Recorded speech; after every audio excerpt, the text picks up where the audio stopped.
पहला इलेक्शन मैंने 85 में लड़ा, चुनाव हार गए। 89 में मैं दूसरा इलेक्शन लड़ा, विधायक बन गया मध्य प्रदेश की विधानसभा में। रानी कमलापति का मैंने पहला आंदोलन 90 में किया, तब जाकर के आज हम सफल हुए। तो ऐसे कई भावनात्मक विषय जिनने इस देश की आज़ादी के लिए कुर्बानी दी। अटल जी ने मुझे कहा बिलासपुर में, मैंने कहा एक ट्राइबल डिपार्टमेंट आप बना दीजिए आदिवासियों के कल्याण के लिए। तो अटल जी ने कहा कि कभी सोच सकते हो कि सरकार बनेगी फग्गन सिंह? देखिए संयोग है, 98-99 में जब सरकार बनी, हम बड़े दल के रूप में आए, तो 24 दलों के साथ में अटल जी प्रधानमंत्री बने और बनने के बाद एक ट्राइबल मिनिस्ट्री उनने बना दिया और उनने मुझे ही ये जिम्मेदारी भी दिया। मध्य प्रदेश के जितने भी बच्चे थे, बाहर जो डॉक्टर्स थे, उनको बुला करके ऑर्गेनाइज की, वो भी आपको शायद ध्यान होगा। तब हेल्थ सेक्टर को हमने थोड़ा इम्प्रूव किया और पहली बार हमने ग्वालियर, इंदौर, हमारे जबलपुर और रीवा, ये 4 ऐसे मेडिकल कॉलेजों को हमने जब सुपर स्पेशलिटी का स्टेटस दिया, तो वहाँ से भी इसकी शुरुआत हुई। जब 12 बजे नोटबंदी का घटना हुई तो मैं उस समय फील्ड में था, तो मैंने वो भी देखा। पर जो गरीब व्यक्ति था वो ये मानते थे कि बहुत अच्छा मोदी जी ने निर्णय किया, ये बड़े लोगों का पैसा फंस गया, छोटे आदमी का तो जितना देश के लिए इतना काम हुआ, लेकिन आदिवासियों की बुनियादी जरूरतें वहीं की वहीं क्यों हैं? देखिए हमने बहुत किया है ट्राइबल के लिए।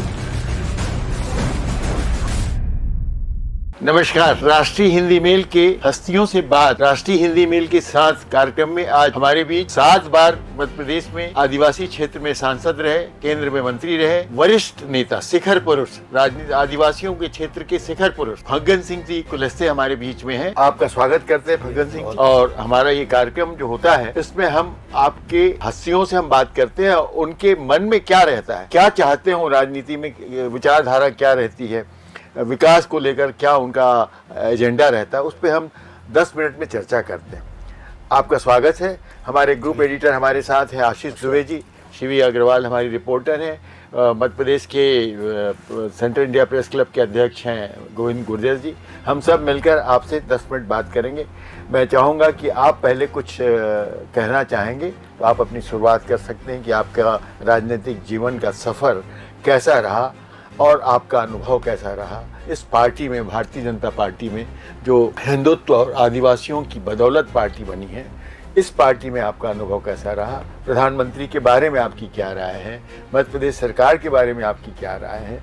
आदिवासियों के विकास को लेकर आपके मन में क्या है, क्या होना चाहिए, क्या नहीं है, इस पर आप अपनी बात में आप पूरी करेंगे। फिर आशीष दुबे जी आपसे सवाल जवाब करेंगे। देखिए धन्यवाद। मैं अपने आप को भारतीय जनता पार्टी का एक कार्यकर्ता होने के नाते मैं ऐसा अनुभव करता हूं कि मैं जब पार्टी में पहली बार आया, और मैं पार्टी में आने के साथ साथ 1980 में मैं यूथ का प्रेसिडेंट था, केवल एक सोशल ऑर्गेनाइजेशन। पहला इलेक्शन मैंने 85 में लड़ा, चुनाव हार गए। 89 में मैं दूसरा इलेक्शन लड़ा, विधायक बन गया मध्य प्रदेश की विधानसभा में, जब हमारा छत्तीसगढ़ मध्य प्रदेश एक था।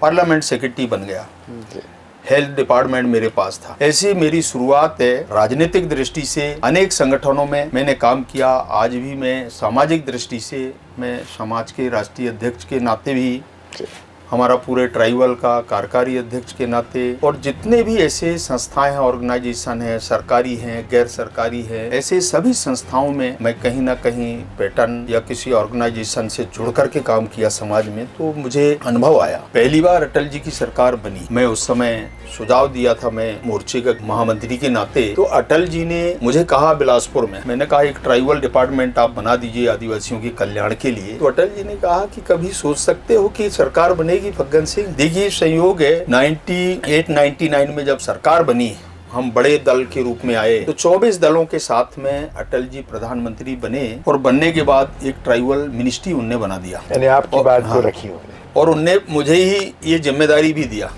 तो मैंने पहली बार जब मैं ग्रांट का उपयोग करने के लिए मैंने अटल जी से कहा, तो मेरी इच्छा है कि भगवान बिरसा मुंडा, रानी दुर्गावती और गोंडों का जो गोंडवाना जो किला मंडला का है और रानी दुर्गावती जैसे वीरांगनाओं के बारे में मैं कुछ हिस्सा मैं शुरुआती दौर में कुछ करना चाहता हूँ। तो अटल जी ने मुझे कहा कि आप जो कर सकते हो, आप स्वतंत्र हैं, मैंने एक प्रधानमंत्री अटल जी को वो देखा, राष्ट्रीय मंत्री के नाते हम मोदी जी हम साथ साथ काम करते थे। तो जब अभी मोदी जी जब आए 14 में, तो मुझे पहली बार हेल्थ का काम दिया उन्होंने। तो मैंने मोदी जी से भी कहा, प्रधानमंत्री जी से, कि पूरे भारत में ग्रामीण क्षेत्रों में हेल्थ सेक्टर में हम काफी पीछे हैं। हम 60% हमारी अप्रोच है, 40% हम शहरी अर्बन क्षेत्र को कवर कर रहे हैं। तो मुझे कहा कि आप एक रिपोर्ट बनाइए।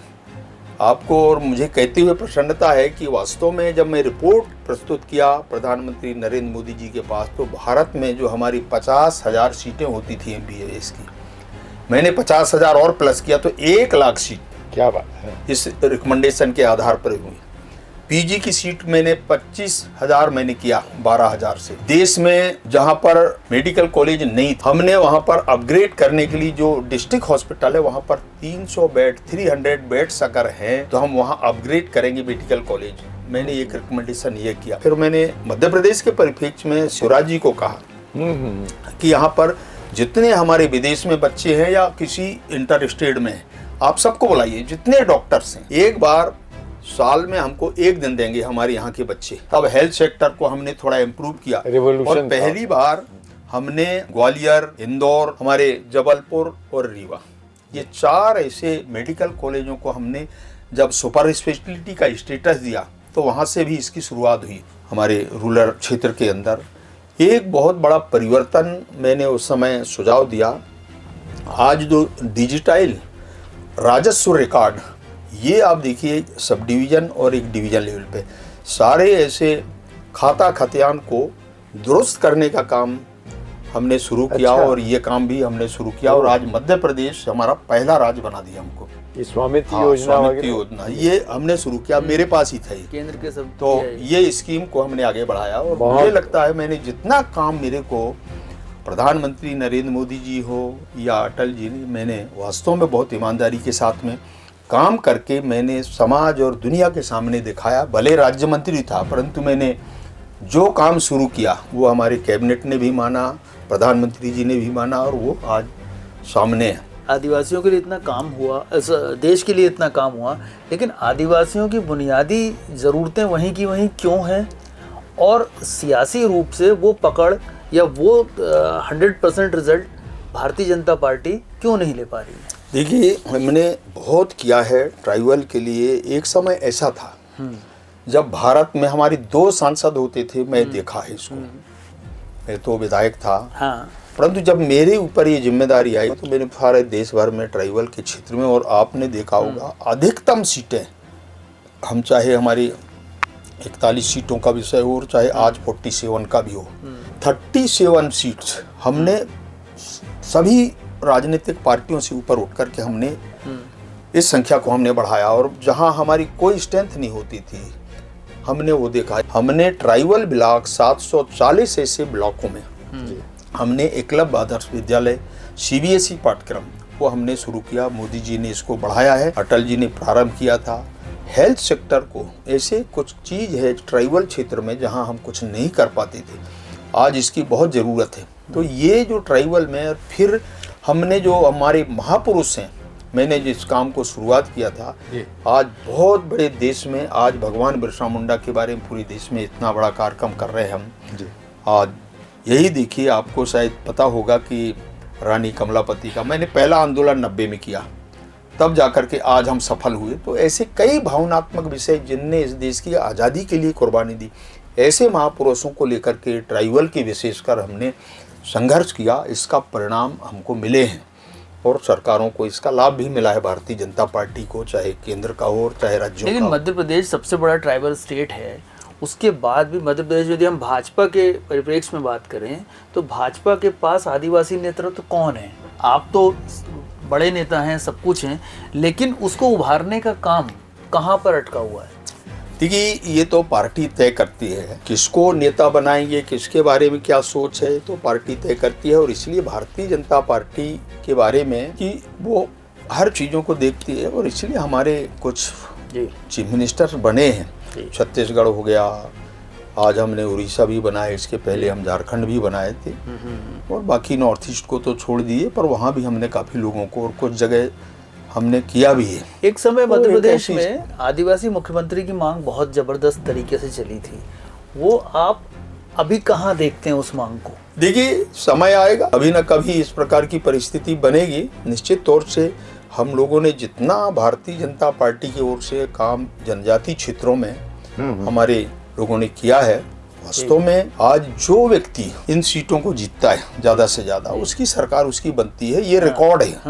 और इसलिए मैं रिकॉर्ड के आधार पर ही कह रहा हूँ कि जब भी परिस्थितियां बदली हैं तो जनजातीय समाज जिधर मूव किया जी, सरकार वहीं उसकी बनी सरकार है। ये सरकार एक चित्र है मध्य प्रदेश के बारे में, मध्य प्रदेश के परिप्रेक्ष्य में। मगर और इसलिए- आदिवासियों का इसके बावजूद भी गांव से शहर में पलायन नहीं रुका और आदिवासी समाज से उस तरह का लोकल नेतृत्व नहीं उभर पा रहा जितनी सारी योजनाएं और प्रचार है। ये इसके लिए काफी हमारे आज राजनेता सामने आ रहे हैं जी, और इसलिए अब सबको अवसर मिलना तो संभव नहीं होता, परंतु काफी नेता अब धीरे धीरे आज जनजातीय समाज से निकल करके आ रहे हैं और पार्टी के साथ जुड़ रहे हैं। वो कांग्रेस का एक समय ऐसा था कि सारे के सारे जनजातीय समाज के लोग कांग्रेस के साथ में हुआ करते थे, पर आज वो परिस्थिति नहीं है। मेरा सवाल महिलाओं से ये जुड़ा हुआ है कि राजनीति में महिलाओं की, आदिवासी महिलाओं की भागीदारी बढ़ाने के लिए क्या योजनाएं हैं और किस प्रकार का योगदान रहा है? देखिए, भारतीय जनता पार्टी ने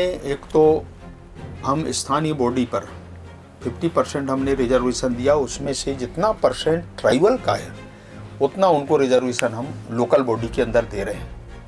ये भारतीय जनता पार्टी ने शुरू किया।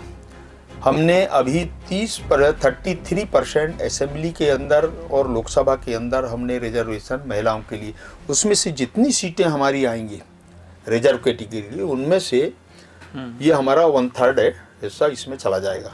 तो रिजर्वेशन का जो भी सिस्टम है वो सामने आएगा और इससे हमारी बड़ी संख्या में, आप देखिए बहुत बड़े आदिवासी क्षेत्रों के अंदर, हमारे जिलों के अंदर बहुत बड़ी संख्या में आज महिलाएं जनप्रतिनिधि के रूप में सरपंच है, वार्ड मेंबर हैं, कॉरपोरेटर में हैं। जहां पर जिस प्रकार की स्थिति है, आप देखिए पुरुष की अपेक्षा महिलाएं बहुत बड़ी हैं। उनकी संख्या अगर हम 50-50 की बात करते हैं तो अब 60% तक चला गया है। अच्छा। तो ये स्थिति है, माने 50 से तो ऊपर ही गया है, क्योंकि महिलाओं को सभी जगह उनको ये राइट्स है कि वो कहीं भी लड़ सकती है। आखिरी सवाल ये है कि आप राजनीति में लगभग 50 साल हो गए, आपको 7 बार सांसद रहे हैं, आपने बहुत सारी सरकारें देखी मध्य प्रदेश में, दिग्विजय सिंह की सरकार देखी, उसके बाद की सारी सरकारों को देखा, पटवा जी से लेकर कैलाश जोशी से लेकर बाबूलाल गौर से लेकर उमा भारती से लेकर शिवराज जी की सरकार से लेकर आज जो सरकार है मोहन यादव की सरकार,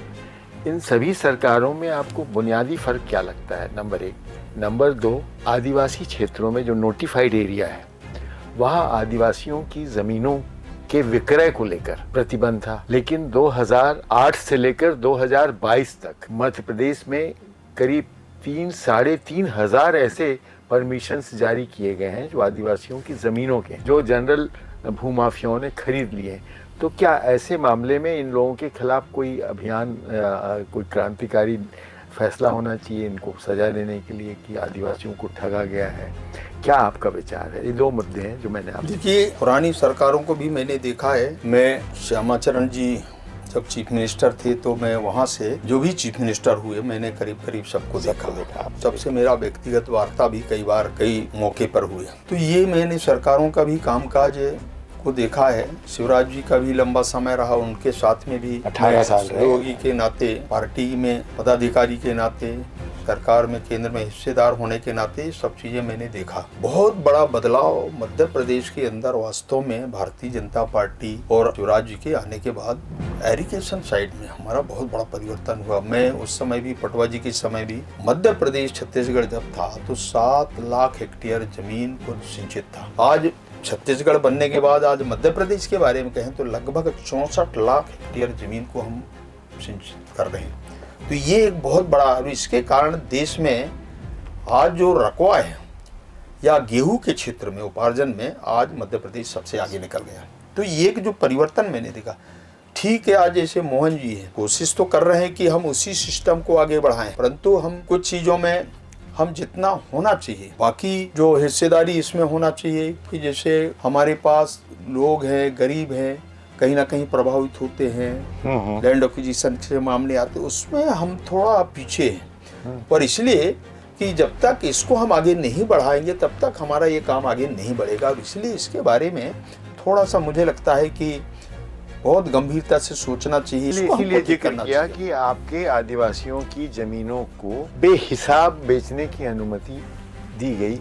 ये एक प्रशासनिक सांठगांठ भी हो सकती है, लेकिन इसमें इसका फ़ायदा जो दूसरे दल जो हैं, जो आप बता रहे हैं, जो आपने कहा, वो इसका फ़ायदा उठाते हैं, उसमें आंदोलन करते हैं, धरना पर। तो क्या ऐसे गलत कामों के लिए जब सरकार ने कहा है नोटिफाइड एरिया में आप नहीं दे सकते अनुमति, यदि देते हो तो उसका काउंसलिंग करो कि क्यों, क्या ज़रूरत है उसकी, लड़की की शादी हो रही, बच्चे की पढ़ाई के लिए दे रहे हैं। लेकिन ये सारे बिल्डर्स जो हैं झाबुआ में घुस गए, धार में घुस गए, कुच्ची में घुस गए, मंडला में घुस गए। आप मंडला का आप स्वयं आप वहाँ के सांसद हैं, वहाँ पे एक ग्रुप है, माफिया ग्रुप, उसने 100 एकड़ ज़मीन में कॉलोनी काट दी, उसमें कई ज़मीनें आदिवासियों की है। तो ऐसे लोगों के खिलाफ आपका मुहिम क्या होगा? मेरा देखिए, मैंने सरकार को कहा है कि जहाँ पर इस प्रकार की सूचना आती है, पहले तो उनको परमिशन नहीं देना चाहिए। अगर परमिशन है तो कुछ नॉन ट्राइबल क्षेत्र है, ट्राइबल है पर नॉन ट्राइबल क्षेत्र है, उनमें जरूर कई जगह ऐसी स्थिति आती, फिर भी उसके लिए हमारी सेकंड पार्टी उनको परमिशन देने का ऐसा कई जगह प्रावधान है, कुछ जगह राइडर्स गवर्नमेंट ऑफ इंडिया के राइडर्स हमारे नोटिफाई एरिया है उसके अंदर नहीं दे सकते।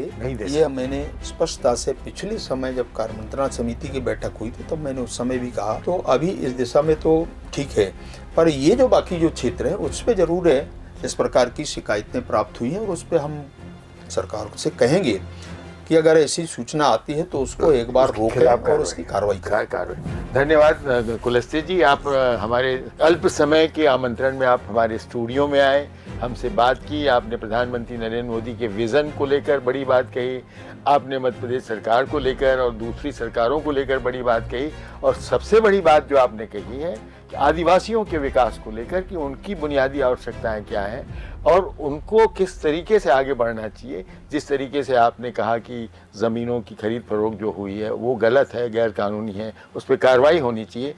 हम सोचते हैं कि आपकी ये बातचीत, हमारी हस्तियों से जो बात हुई है, इस कार्यक्रम में आप आए हैं, इसका प्रभाव जनता तक पहुंचेगा। इन्हीं संभावनाओं के साथ, इन्हीं आकांक्षाओं के साथ हम ये कार्यक्रम समाप्त करते हैं। धन्यवाद, आप आते रहिए, आपसे कहेंगे आप देखते रहिए। इस कार्यक्रम के प्रायोजक थे स्टेट बैंक ऑफ इंडिया, महर्षि महेश योगी विश्वविद्यालय नोएडा, चिरायु अस्पताल एवं मेडिकल कॉलेज भोपाल।